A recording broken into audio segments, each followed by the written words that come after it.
Kristiana Stefcheva, and I'm an addict. No, don't get up yet. This is not Addict Anonymous. You are at the right place.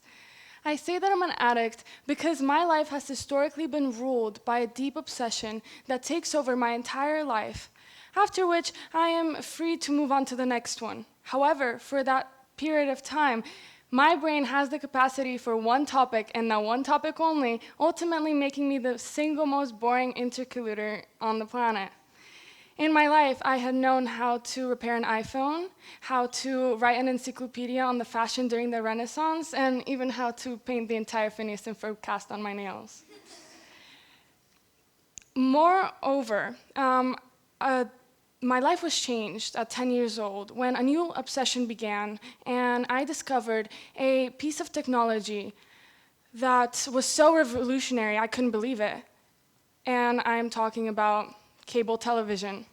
Disney Channel shows introduced me to the American lifestyle filled with dancing on tables in high schools, bigger and better cities full of wizards and colorful candy.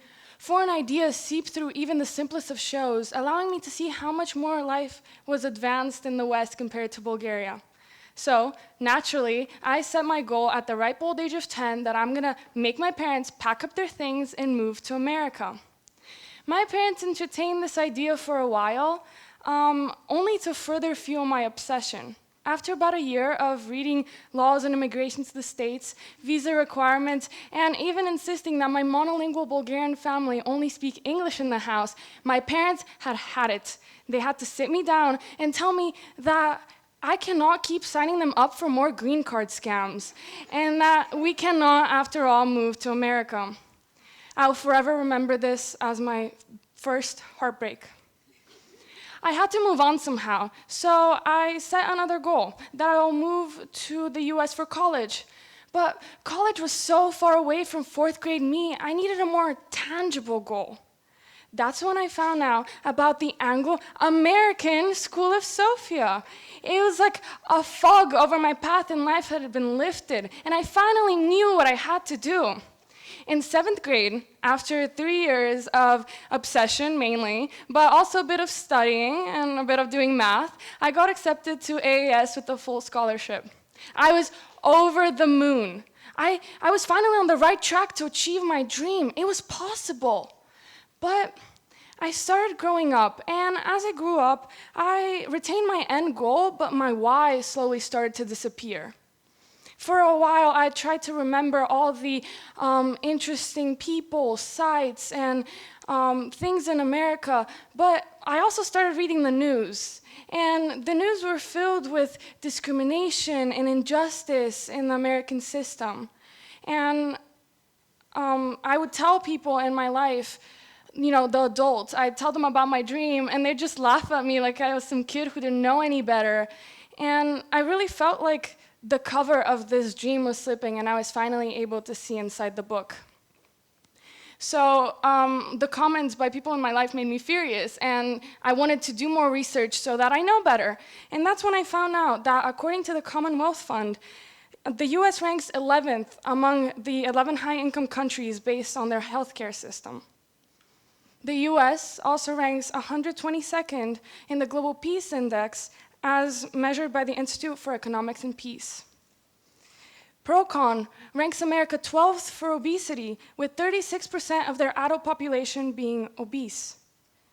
In addition to that, 62% of hate crimes in 2020 had race, ethnicity, or ancestry as a main motive, according to the United States Department of Justice. My American dream had become a nightmare.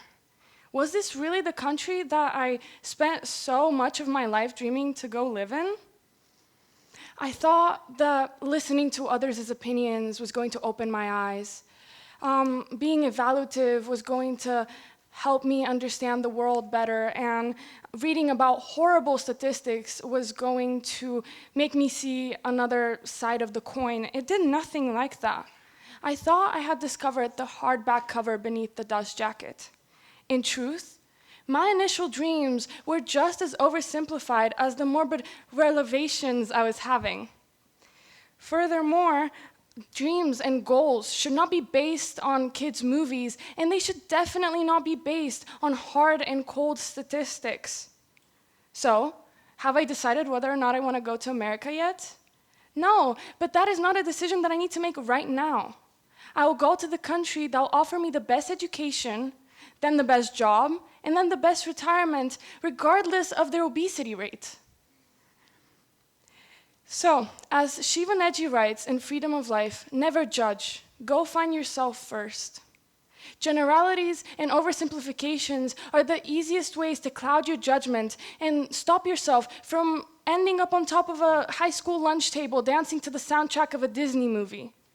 I urge you to not judge books by their cover, because it could let you miss out on a childhood dream, or it could take you to the most rancid place on earth. Be critical thinkers, not by reading fantasies or statistics, but by going out there and experiencing and evaluating things on your own. No cover will give you the full story, so why even bother looking at it? Thank you.